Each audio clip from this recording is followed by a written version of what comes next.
prácticamente hoy es la última que tenemos previo al primer parcial. ¿Quiénes de ustedes ya se habían examinado de manera presencial en la San Carlos? ¿Presencial? ¿Cuántos exámenes? Bueno, hay algunos que hicieron ya varios parciales, pero ¿quiénes solo un parcial se habían realizado? En el 2020. Excelente, entonces vamos a retomar esa modalidad.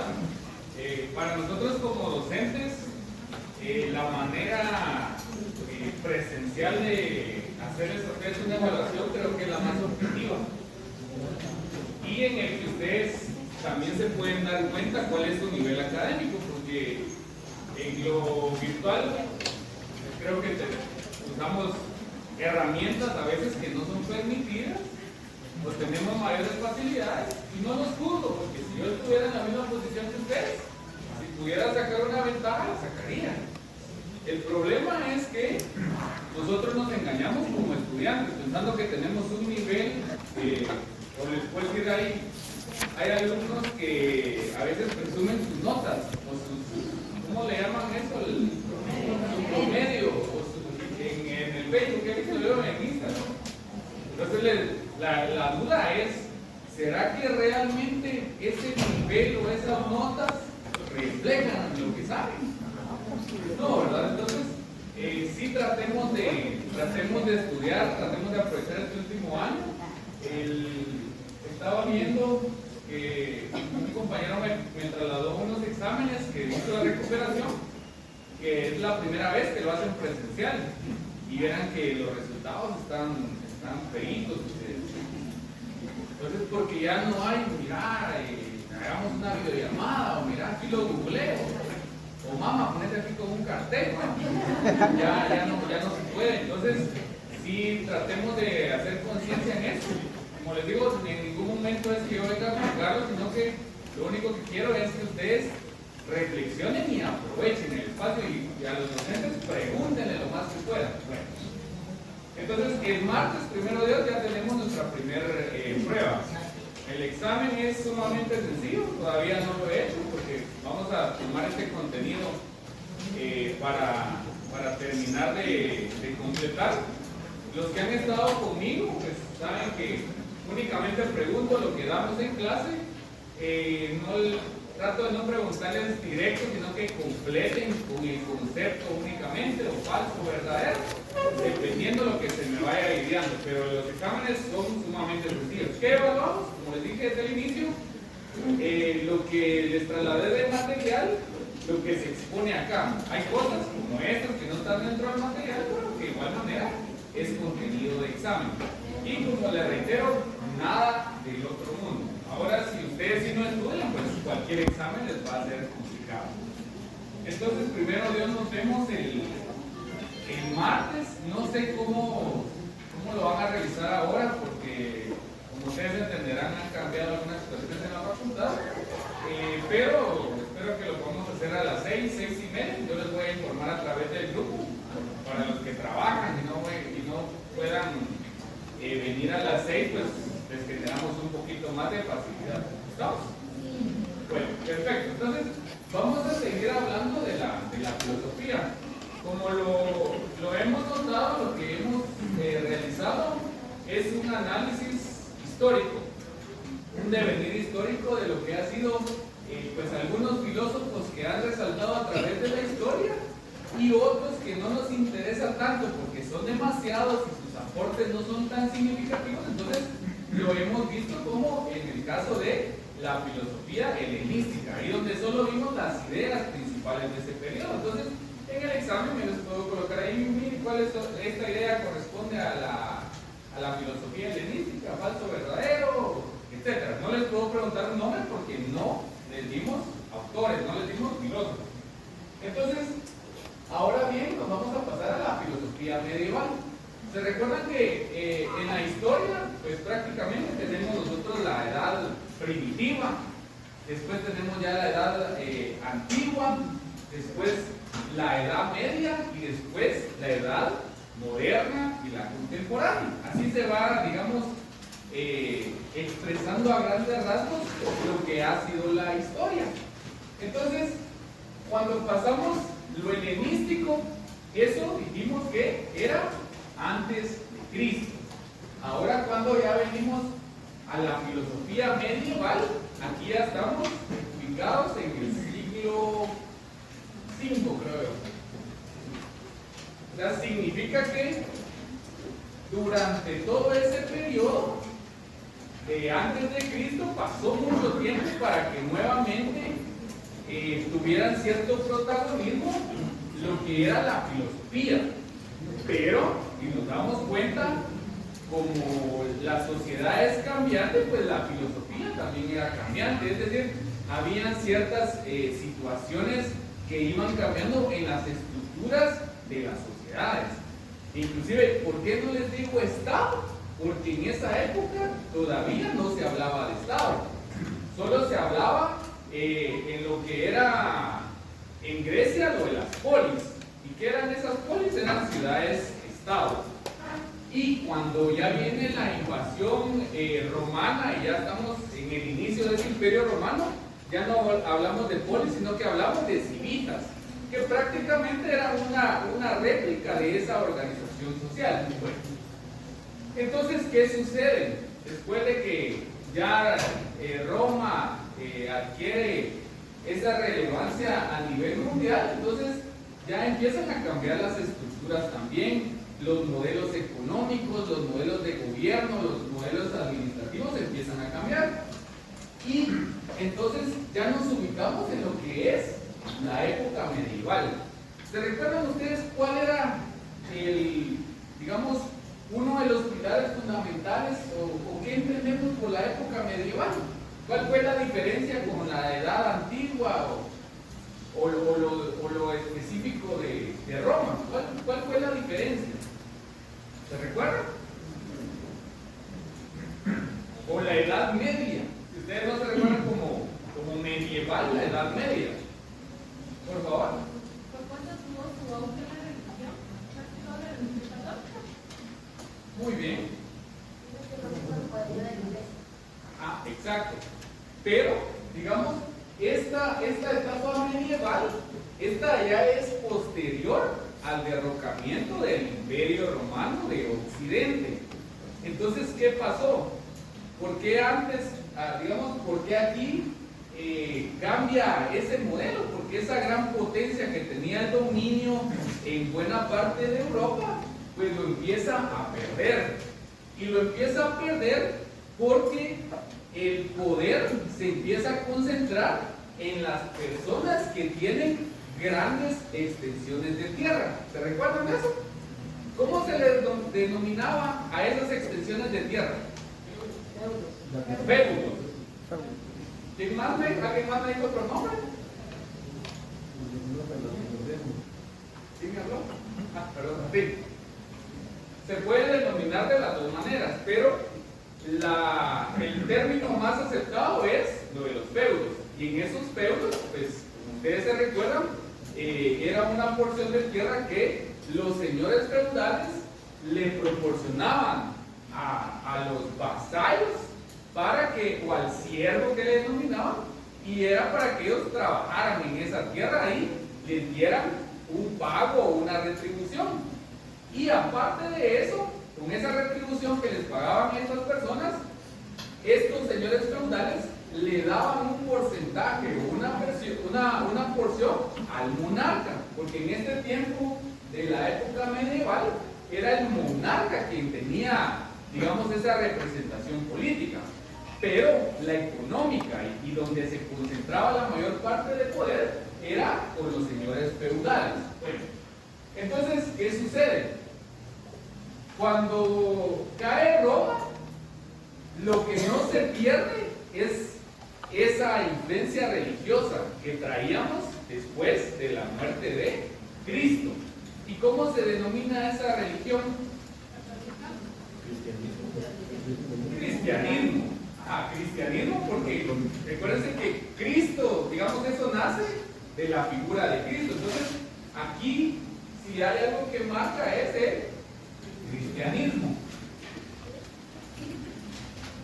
Y entonces, si nosotros queremos reflejar una característica importante de esta filosofía.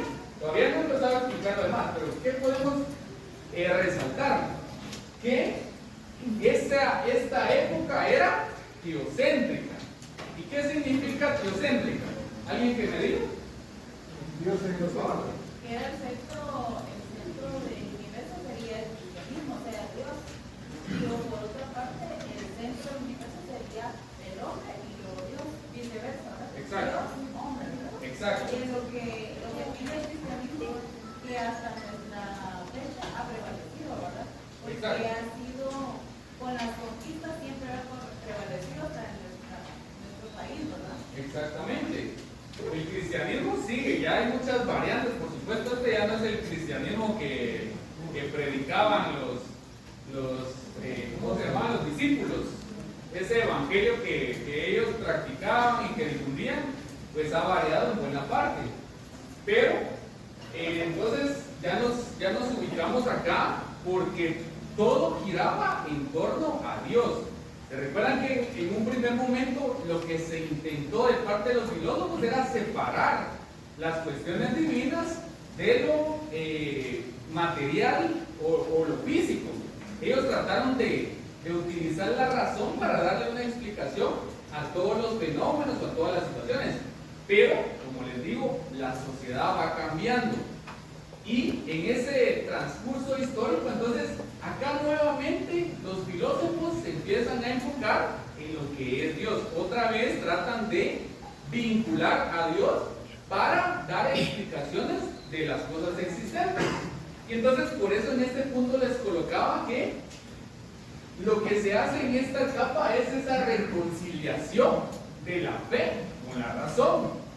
En cambio, cuando se inició a hablar de filosofía, lo que marcó esa época fue el divorcio entre ¿qué?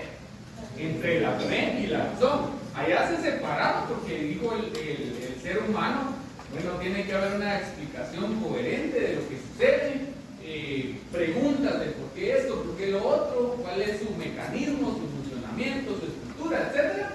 Se separó, pero acá vienen nuevamente y tratan de amarrar eso con la fe, pero una fe basada en el cristianismo, ya no tanto de las divinidades que se hablaban en un primer momento, sino relacionado con el cristianismo. Hay una cosa importante que ustedes tienen que ir analizando, porque yo muchas veces he escuchado personas que discuten por religión y dicen: usted nunca hable de fútbol, ni de religión, ni de política, porque se vuelve el problema. Y puede ser cierto, tienen buena parte de razón, más si son abogados los que están hablando. Pero, para que ustedes entiendan a veces el tema de la religión, es que nosotros vayamos a ver históricamente qué es lo que se ha suscitado en torno al cristianismo y al catolicismo como tal.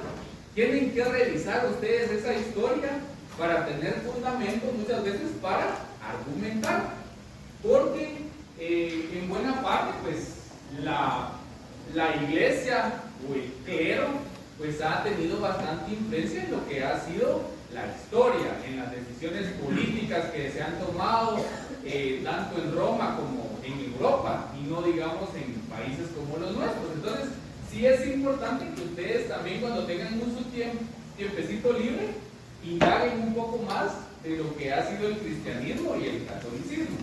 Bueno, regresando a ese punto, estamos enfocándolo prácticamente en la fe y en Jesucristo. Nacen estas dos corrientes, nacen esas dos escuelas filosóficas. No vamos a ahondar en explicaciones, porque estas dos siempre giran en torno a buscar ese vínculo, ese nexo de la fe con la razón. Pero en el examen sí les puedo preguntar cuáles eran esas dos corrientes filosóficas, esas dos escuelas que se referían a esa armonización entre la fe y la razón, patrística y escolástica. Como les digo, no vamos a profundizar tanto en eso. Lo que sí es importante que ellos mencionan, se recuerdan que veníamos hablando del derecho natural y hemos visto cómo se hace alusión a él en las distintas etapas. Y eso no son 5 años, que se habló hace 5 años y hace 10 años. Son siglos que marcan siempre esa reiteración de la temática. En este caso, es hasta en esta época donde se establece la teoría del derecho natural. Antes solo se hacía referencia al derecho natural, pero es hasta en este periodo donde se atribuye que se generó por vez primera la teoría del derecho natural. Y entonces, ¿qué decía esa teoría? Y es prácticamente lo que venimos manejando hasta nuestros días, y que posteriormente a eso también hay otros filósofos que abordaron ese tema, solo que con un poquito más de profundidad o con otra proyección. Entonces, ¿qué decía esta teoría?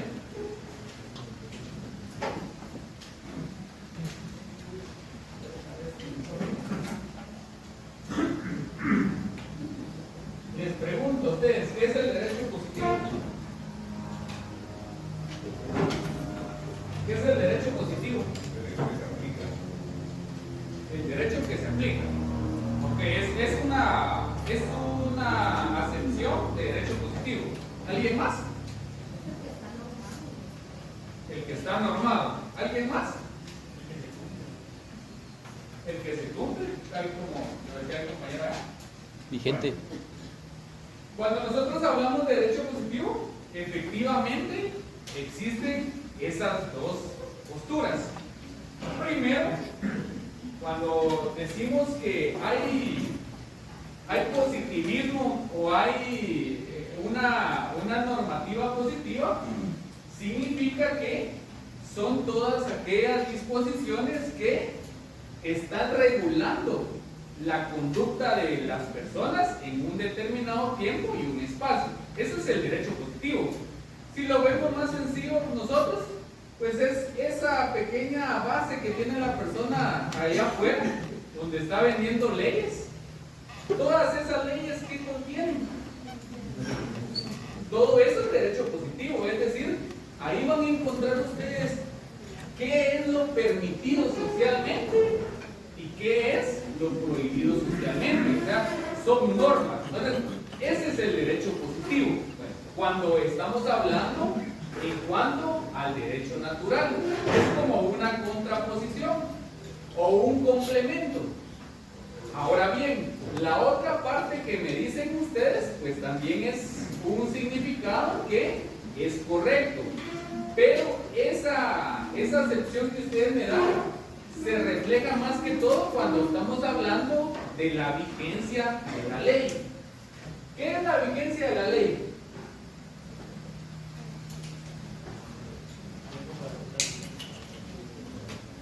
Cuando es aplicable. Pero de una manera más técnica. Licenciado, le iban a decir ahí en su cuadro, usted como ya está estudiando derecho, fíjese que ahí dice la vigencia de un artículo. ¿Qué significa eso? Pues usted tiene que lucirse, ¿va? No puede decir, es que es cuando tal situación, ¿va? ¿Qué es la vigencia? ¿Es el tiempo en el que la ley se va a aplicar? Podría ser, es el tiempo en el cual una ley tiene una aplicación o una observancia obligatoria. Entonces, hay leyes como por ejemplo la Constitución que hablábamos el otro día, que si bien es cierto, fue creada en 1985, ¿cuándo fue que inició su vigencia? Entonces, ¿qué significa? Que ese otro tiempo, de donde no estaba vigente, estaba creada, mas no tenía efectos jurídicos para nadie. Es hasta que inicia la vigencia de la ley, es que ya inician esos efectos. Bueno, ustedes dirán, pero ¿por qué se fue por ese asunto si estábamos hablando del derecho positivo? Porque se habla del derecho positivo cuando se dice que la norma está vigente, es decir, es válida la ley. Y no solo es vigente, sino que se aplica. Entonces ahí hablamos de derecho positivo también, es decir, la norma está vigente y se aplica, entonces es derecho positivo. Y ahora, ¿qué pasa en el caso contrario? Que hay leyes que están vigentes, pero no son positivas. Es decir, ahí está la normativa que reguló algún aspecto, pero nunca lo han tomado en cuenta. Voy a poner un pequeño ejemplo del derecho administrativo. ¿Se recuerdan que hace algunos años, por el tema de la violencia, se tuvo que emitir una disposición para las personas que se transportaban en una motocicleta, portaran un chaleco, un casco, y que ese casco tenía que ir identificado, el chaleco también tenía que tener esa cinta reflectiva, creo que se llama, etc. ¿Esa disposición será que fue derogada? No, está vigente. Y ahora, si yo les pregunto, ¿será que cumple con estos dos términos? No, ¿verdad? Entonces, es una normativa administrativa vigente, no positiva. Pero eso es cuando hablamos de derecho positivo en cuanto a su cumplimiento. Y lo que estamos mencionando acá es que no estamos hablando si se aplica o no se aplica. Cuando lo ponemos a contraluz del derecho natural, simplemente estamos diciendo, este es todo el andamiaje legal que tenemos, este es todo el conjunto de leyes que tenemos, y que lo que aparece ahí, lo que está consagrado, lo que está consignado en esos códigos, en esas leyes, es lo que nosotros le llamamos derecho. Pero entonces vienen ellos y dicen, entonces en esta parte, es cierto, dicen ellos, existe un derecho positivo, es decir, se habían regulaciones por escrito, pero tenemos que aceptar que previo a ese derecho siempre existió un derecho natural. Entonces, este tipo de, digamos, de conversaciones o de discusiones hasta la fecha se dan, porque nosotros seguimos teniendo un ordenamiento jurídico, pero el ordenamiento jurídico muchas veces no le da una cobertura o no le da no abastece totalmente todas las situaciones que se dan. Y es más, hay derechos que nosotros no tenemos reconocidos en nuestro ordenamiento jurídico, pero que realmente sí nos asisten solo por el hecho de ser persona. Léanse el artículo con tarea, el artículo 44 de la Constitución Política. ¿Me hacen el favor de leerlo? Bueno, entonces, esto es prácticamente, y lo van a leer porque ahí tiene algo relacionado a la persona, ¿verdad? A esos derechos que son inherentes. Es el 44, creo. ¿Qué dice el epígrafe? Eso lo leen en su casa, eso es para ustedes, lo van a ir guardando. Bueno, entonces, así es como se da por finalizada esta etapa, con esa influencia del cristianismo, con nuevamente esa mezcla de lo religioso con el poder político, con el poder administrativo, etc. Inclusive, pues, habían reyes que se justificaban a través de la religión. Y como decían, bueno, el padre o el ministro de culto, o ¿cómo le llaman también al sacerdote? Pues él era el que tenía esa cercanía con Dios. Entonces, si él decía, él es el rey, ¿qué tenían que decir los demás? Pues él es el rey porque el padre o el sacerdote es el que tiene comunicación directa con Dios. Entonces Dios seguramente le dijo o habló con él y le dijo que él fuera el rey. Entonces sí había una fuerte vinculación entre la iglesia y todo lo que eran los aspectos sociales. Entonces eso es lo que se resalta en esta época medieval. Y como les menciono, en el aspecto mercantil o en el aspecto de organización, pues teníamos los feudos, los señores feudales, los vasallos, los siervos, el rey, por supuesto, que era el que tomaba las decisiones, y ese protagonismo de lo que es la iglesia cristiana, ¿verdad? La iglesia católica, como ustedes quieran denominarlo. ¿Alguna duda con respecto a esto? Iniciamos en esta época Ahorita le doy la palabra. cuando se destruyó el conocimiento científico que había, ¿verdad? Todos los tiempos de Galileo, de Galilei, que se menciona. No fue en esa época. Es posterior. Es posterior. Es posterior. Es posterior. Recordemos que nosotros todavía nos proyectamos en años, porque yo siento que la vida es bien corta. Los famosos templarios tampoco se dieron, no eran en esa época. No, eso es posterior. Y la última iniciaron la escuela patrística y la escuela escolástica. ¿Cuál era la función que tuvieron en esos tiempos que dieron? Lo que ellos hacían era establecer doctrinas y teorías donde le decían a la gente si aquella situación se generó o un fenómeno o se suscitó una circunstancia, ya no se lo atribuían tanto a la razón, sino que ya se lo, podríamos decirlo que se lo remitían al aspecto religioso. Eso era lo que enseñaron estas dos escuelas. Ajá. Es amarrar otra vez a la razón con lo religioso. Es decir, sí, fíjense que eso tiene tales procesos, ¿verdad? De eso, inicia de esta manera, ese es el siguiente paso, pero eso se hace porque Dios lo permite. Entonces, utilizaban la razón y lo complementaban con aspectos del cristianismo, con la divinidad. Entonces, ya vamos viendo dos caras de la moneda. Hay unas que se apartan a la divinidad y cosas de Dios, y en otras que se quieren nuevamente unir. Pues, pasemos a la siguiente fase. La filosofía en el Renacimiento. Entonces, mencioné que en la filosofía medieval, ¿cuál era la característica principal? Según, desde el aspecto filosófico. ¿Qué dijimos? Ajá, que era teocéntrico. O sea, esa era la característica principal de ese periodo en cuanto a la filosofía. Era teocéntrico. ¿Y por qué era teocéntrico? Porque reconciliaba la fe con la razón, porque crearon doctrinas, la patrística y la, ¿cómo se llama la otra? Y la escolástica, y crearon la teoría del derecho natural. Pero ese era el factor principal, que era teocéntrico.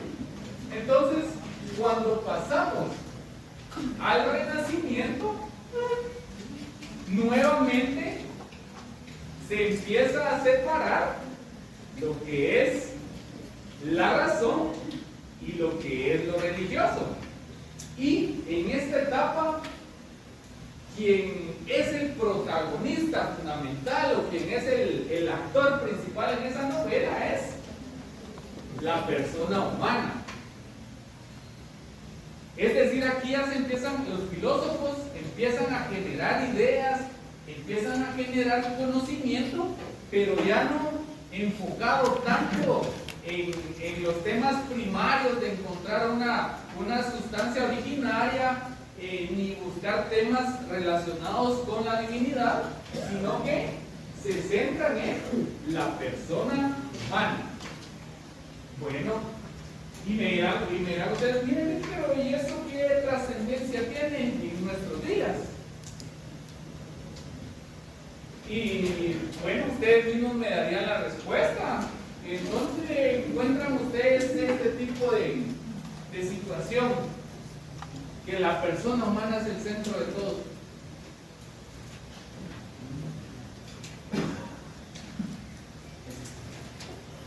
Está en una normativa, les puedo decir, Constitución, título 1. En el título 1. ¿Qué dicen los demás? ¿Qué dicen los demás? Este tipo de situación está regulado en el preámbulo de la Constitución. O sea, ni siquiera han empezado los constituyentes a normar, sino que simplemente es la justificación o el espíritu para emitir la Constitución. Y entonces dicen ellos ahí que ellos como constituyentes se organizan, digamos, no recuerdo bien si se juntan o se organizan, creo yo, que dicen, para ordenar tanto jurídica como, ¿cuál es la otra parte que no recuerdo? Políticamente del Estado. Ajá. Política De organizar política y jurídicamente al Estado. O sea, esa fue la finalidad de los constituyentes.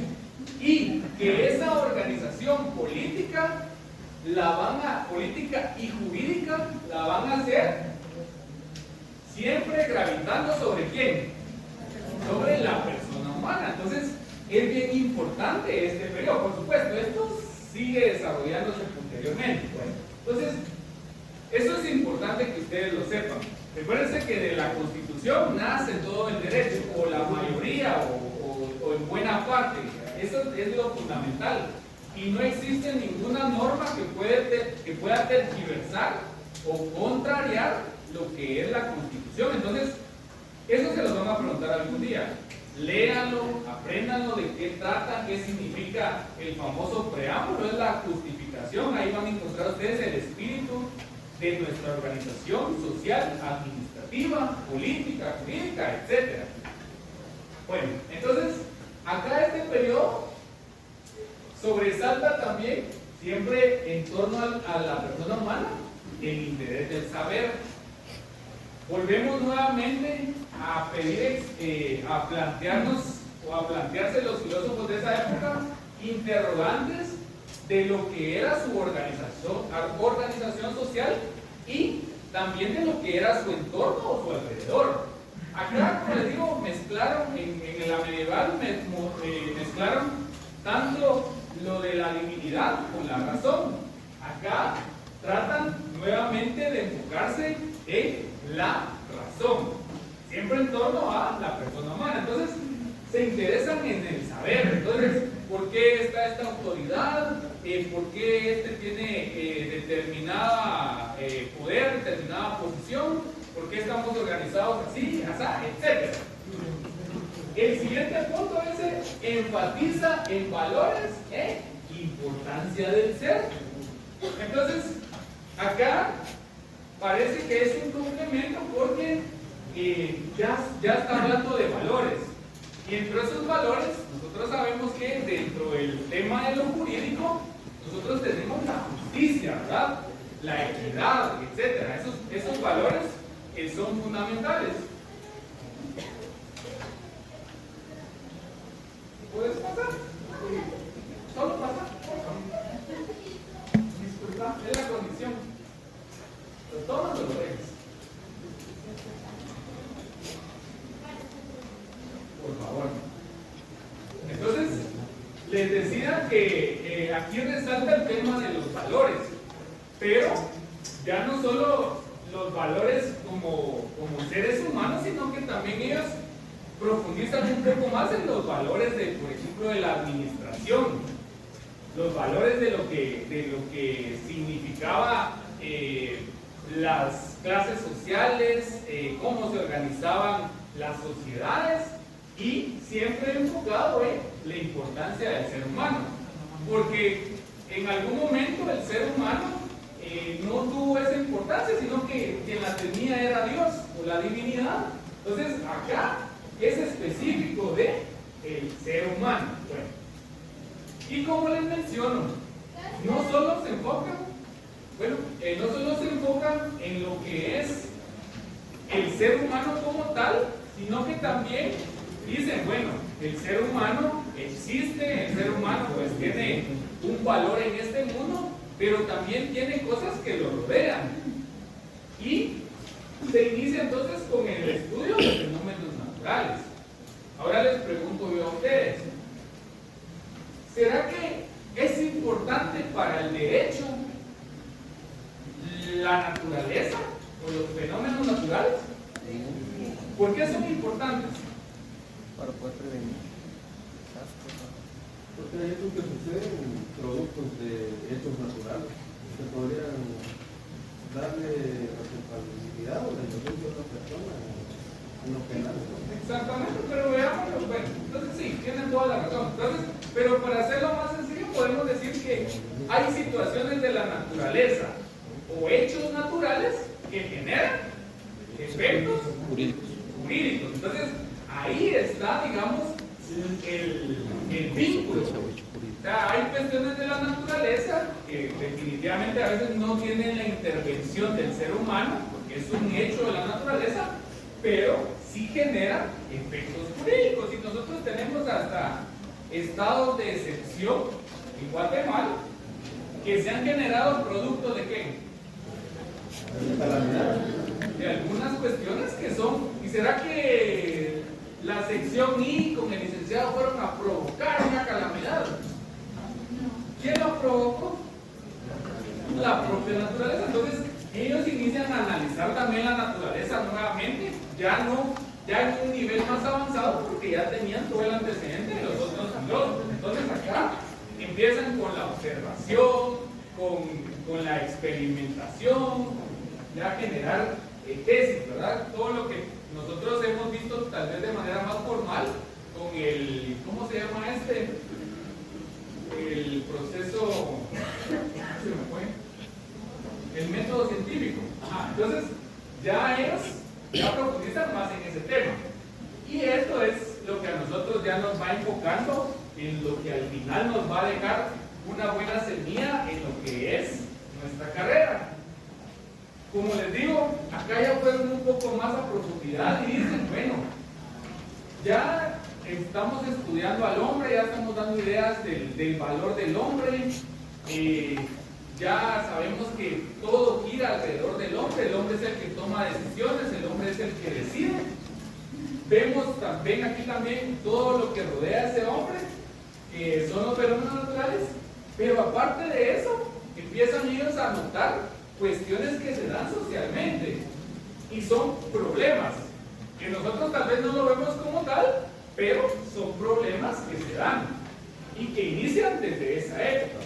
Entonces, ¿cuáles son esos problemas fundamentales que se dan en esta época del Renacimiento?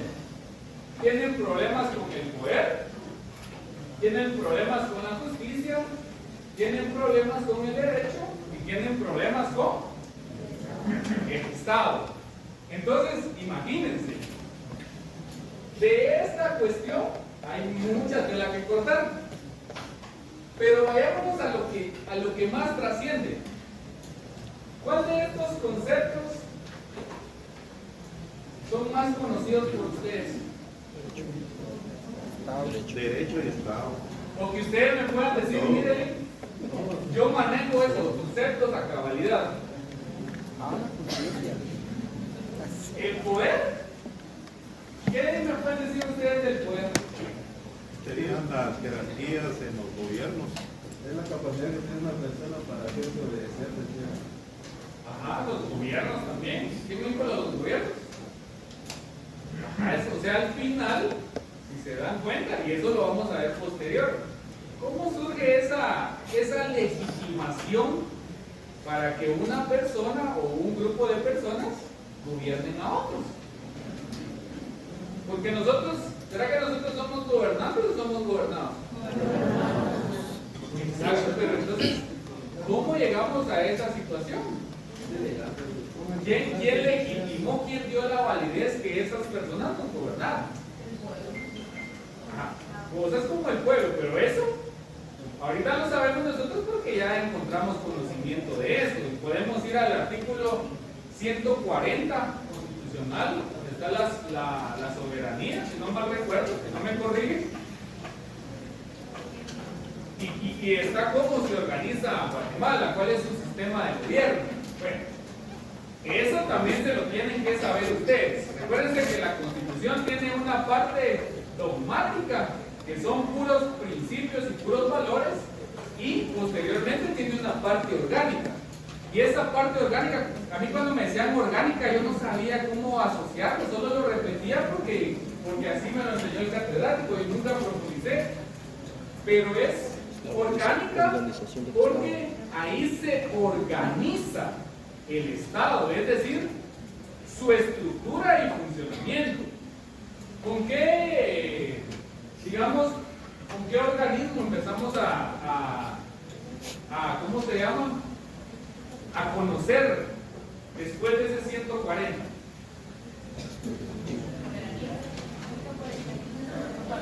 Ajá, 141 es el de soberanía. Entonces el del sistema de gobierno de Guatemala, que es el 140, libre, independiente, soberano, es también republicano, representativo, democrático. Bueno, esas son cuestiones que también vamos a ir viendo en este caso, pero les quiero mencionar por qué llegamos a ese punto, porque esos temas, pues ahora ya nosotros lo vemos con mayor claridad. Decimos nosotros, sí, de que ahí están los organismos y que ahí están los derechos y la dignidad. Sí, pero para llegar a eso pasó un tiempajal. Bueno, ¿qué es lo que quiero dejarles aquí también a resaltar? De derecho veníamos hablando desde el inicio. Sí se hablaba de ese tema del derecho desde las sociedades primitivas, desde la edad antigua, desde Grecia y Roma ya se hablaba de lo que era el derecho, la justicia y el poder, pero de Estado no se hablaba. Es hasta en esta época que se inicia a hablar de Estado. ¿Y quién es ese personaje famoso que menciona por primera vez ese término Estado? ¿Quién es? Lo vamos a poner por acá.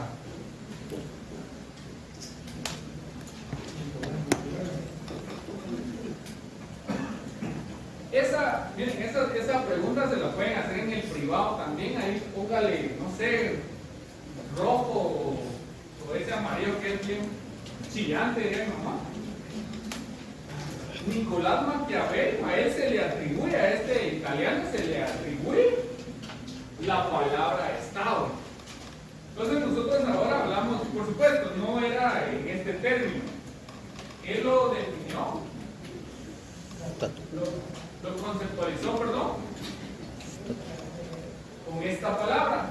Ahora nosotros ya lo conocemos Estado, pues ya ustedes ya dominan ese tema de los elementos del Estado y tenemos un montón de cosas para hablar.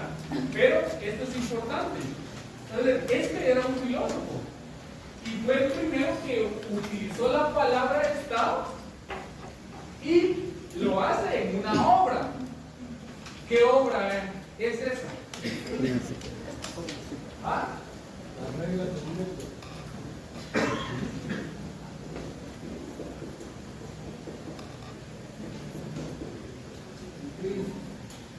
¿Ya leyeron esa obra?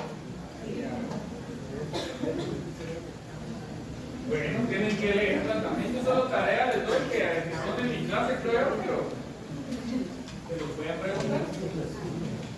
El Príncipe es una obra de Nicolás Maquiavelo que contiene, de manera así resumida, podríamos decir que fórmulas o técnicas o consejos para que los reyes o los príncipes conservaran el poder. Entonces, cuando ustedes lo lean, hay hasta resúmenes, pueden conseguir un resumen y es más sencillo entenderlo de esa manera. Se van a dar cuenta que hay como métodos, hay consejos, hay orientación para los príncipes o los reyes de esa época. Porque recordemos que en esta época todavía existía esta cuestión de la conquista de un reinado por otro. Y también existían, digamos, problemáticas dentro de los reinados donde, por ejemplo, pues había un grupo que se le permitía algún privilegio. Posteriormente ese grupo lo que hacía era remover al rey y colocar a su rey. Entonces esa podía ser una problemática. O pactaban entre reyes porque habían otros reinados y muchas veces las negociaciones que ellos hacían pues no tenían un resultado, terminaban perdiendo su reino. Entonces, a través de esta obra, el príncipe, que es donde se utiliza por vez primera la palabra Estado, se hace esa, digamos, esa compilación de consejos para conservar el poder.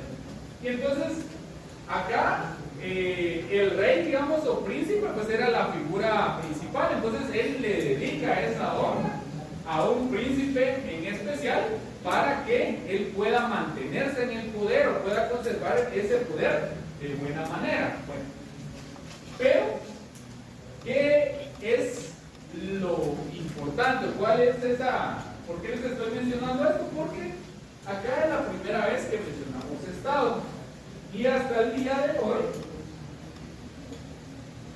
vamos a seguir hablando de Estado.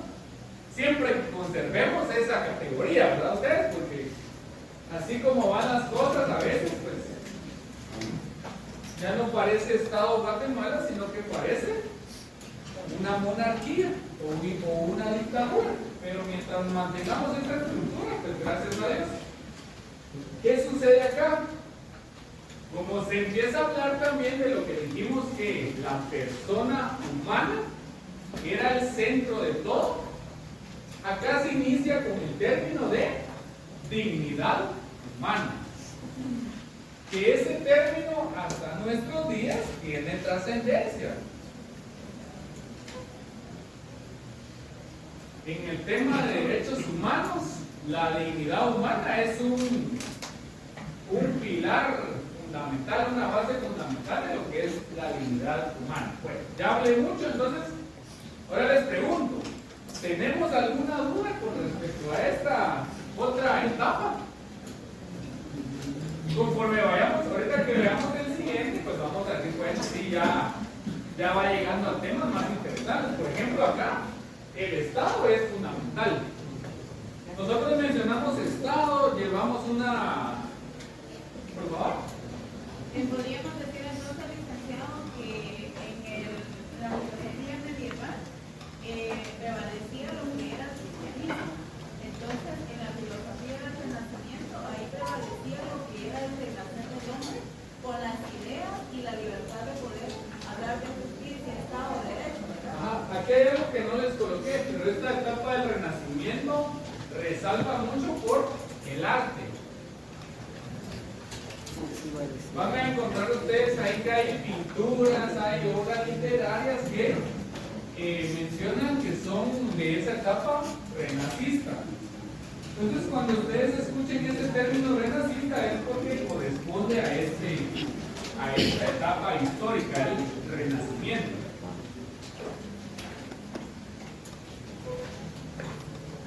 Disculpe, Dígame. ¿Qué pasó en el caso de este rey que decía el Estado soy yo? No se le permitía hablar de democracia o de intervenir en su forma de gobernar si él tenía el poder de ajusticiar y Yo creo que hasta ahí lo vamos a dejar para terminar esta conversación.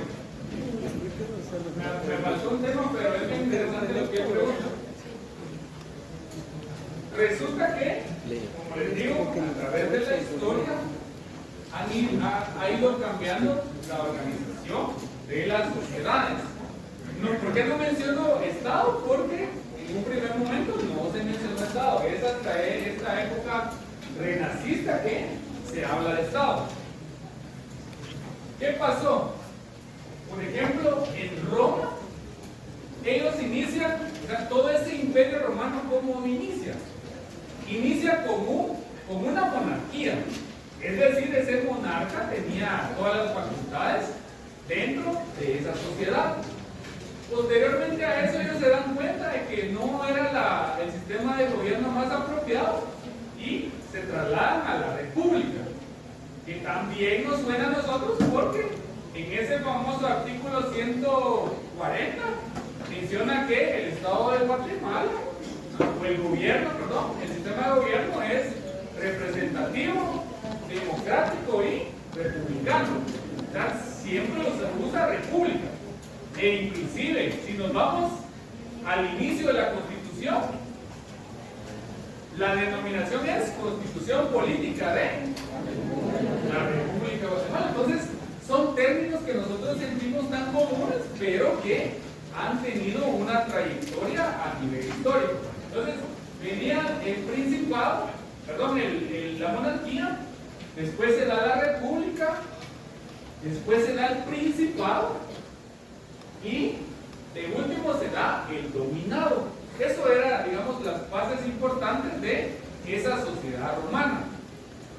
¿Y qué es lo que trasciende ahí? ¿Qué es lo que trasciende? Es el manejo del poder y la forma en la que se aplicó. Porque en la monarquía definitivamente habían poderes que tenía el monarca, pero se hacía acompañar de unos comicios y de un senado. Es decir, no había un poder tan absoluto. Cuando pasan a la república, pues también se le resta cierta importancia a ese rey y se dota de más poder a los órganos como el Senado y ¿qué otro les dije? El Senado y los comicios o las asambleas generales. Pues. Después de eso se da el principado. Con este principado el manejo del poder se va haciendo más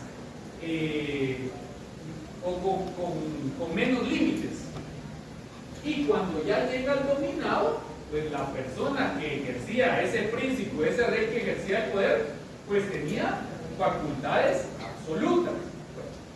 Sin embargo, la mala administración de esta sociedad romana, este imperio romano, hace que este imperio empiece a perder poderes en algunos territorios. Como era tan amplio, era imposible mantener el control y también aunado a eso que su ejército, digamos, pierde esa fuerza, ya no son tan especialistas en las guerras, se dedican a otras cuestiones y digamos ese es el devenir histórico en cuanto a Roma. Bueno, después viene lo medieval y entonces sigue surgiendo la figura del rey. Perfecto, entonces ustedes dirán, bueno, ¿por qué esa gran explicación? Porque acá en la Edad Media se crea un fenómeno que se denomina absolutismo. Y ese absolutismo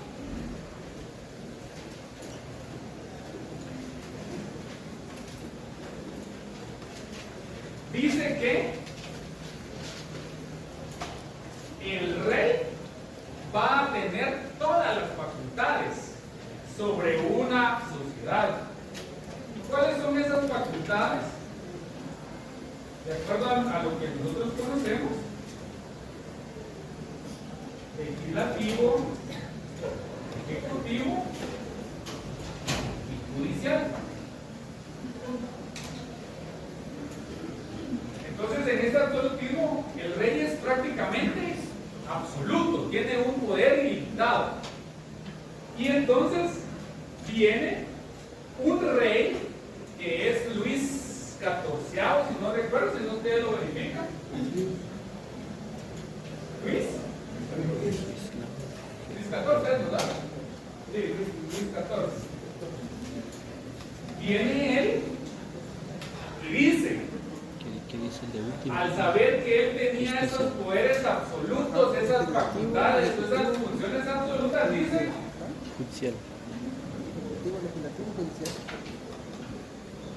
el Estado soy yo. ¿Y por qué hace él esa afirmación?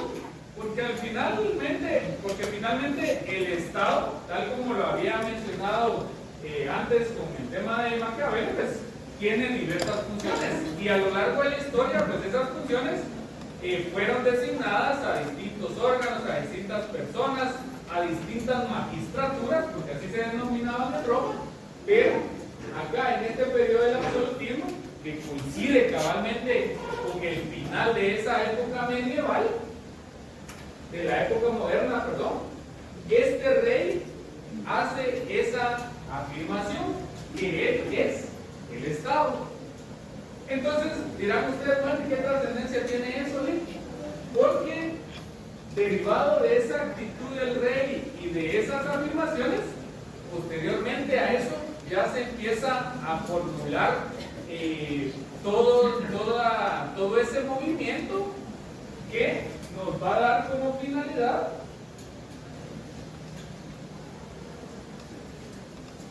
la Revolución Francesa. Y la Revolución Francesa es prácticamente lo que nos fundamenta a nosotros como Estado, como país, como nación. Entonces es bien interesante ver este tema de la historia. Pero es este personaje cabal, como les digo, Luis XIV o Luis XIV, como ustedes quieran llamarle, quien dice, bueno, yo soy el Estado. Es como un juez, ustedes no sé si se recuerdan de un juez, es un amigo también, que dijo él acudió a un allanamiento, recuerdo, y cuando le pregunta a la persona que bajo qué motivo lo estaba realizando ese allanamiento, o le dice que le muestre ¿cómo se llama esto? La resolución o la notificación que le faculta a él para hacer, y él dice, yo soy la ley. ¿Se recuerdan?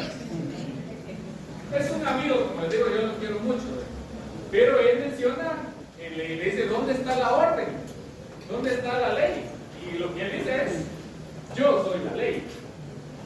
Pero por las facultades que él tenía para realizar esa diligencia, pero en realidad él no es la ley.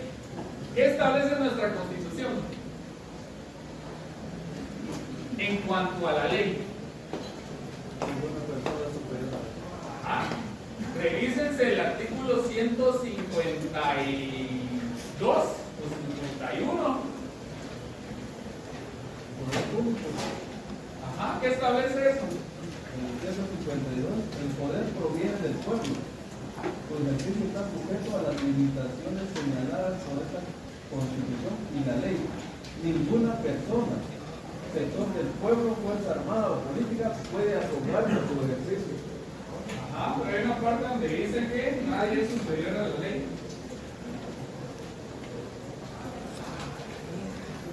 El artículo 154 Esto es el derecho. son depositarios de la autoridad responsable legalmente sujetos a la ley y jamás superiores a ella. Exacto, ese artículo. Entonces, démonos cuenta cómo todos esos acontecimientos, todo ese paso de años, de siglos, pues tienen un producto en nosotros. Y eso que nosotros entenderíamos que por todo ese conocimiento que tenemos, toda esa estructura que tenemos, deberíamos tener una sociedad que goce de factores beneficiosos, de factores que contribuyan a la integralidad de la persona, al bien común, etc. Pero ¿será que eso funciona? Y eso que si lo vemos en ley y decimos, sí, que existe esto, existe lo otro, a comparación de, por ejemplo, una monarquía de la Edad Media o de la Edad Antigua, nosotros estamos súper avanzados, vanguardistas, digamos, de la organización del Estado, pero aún así no funciona. Pero eso ya es un asunto que ustedes tienen que hacerse su criterio, su análisis de por qué, no obstante que el Estado está tan bien organizado. En lo que vemos nosotros en la ley, tenemos una administración pública que tiene un montón de entidades, cada entidad tiene una función, cada entidad tiene un propósito, un objetivo, pero ¿será que nosotros lo notamos como personas? ¿Encontramos un beneficio con el funcionar de estas instituciones o de estos órganos administrativos? Eso se lo dejo para su análisis. Entonces, vamos a dejarlo hasta ahí. Hasta aquí entra entonces el contenido del